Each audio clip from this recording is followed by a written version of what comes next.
সকালে একজন মানুষ একটা চায়ের দোকানে বসে চা খায়। টাকা দেয়, চলে যায়। মানুষটা চুপচাপ বসে নিজের মতো মগ্ন থাকে। না কারো সাথে কথা বলে, না ফোন দেখে। দু একজন তাকে শুনিয়ে শুনিয়ে বলে, এ আবার কেমন মানুষ, কোনো কাজ কাম নাই? কিন্তু লোকটা কিছু না বলে নিজের মতো থাকে। তাকে অনেকেই জিজ্ঞেস করে না।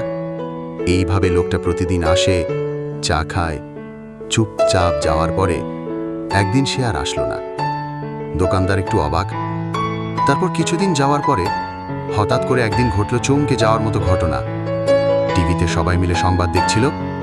ঠিক এই মতো সময় টিভিতে দেখা গেল সেই চায়ের দোকানে চুপচাপ থাকা অগোছালো সেই লোকটিকে। সংবাদ শিরোনামে সবাই দেখতে পেল তিনি সমাজ নিয়ে গবেষণা করত। এই চায়ের দোকান ছিল তার পর্যবেক্ষণের জায়গা। সেইখানেই মানুষের ব্যবহার, দৃষ্টিভঙ্গি আর সংবেদনশীলতা নিয়ে গবেষণা করেছে। এবং তার গবেষণা এখন আন্তর্জাতিকভাবে প্রকাশ পেয়েছে। অচেনা কাউকে বিচার করে শুধুমাত্র বাহ্যিকতা দিয়ে। তারপর চায়ের দোকানদার দোকানে থাকা সকল মানুষকে বলে, দেখো, আমরা সবাই মিলে তার বিষয়ে কত সমালোচনা করলাম, কিন্তু চিনতে পারলাম না।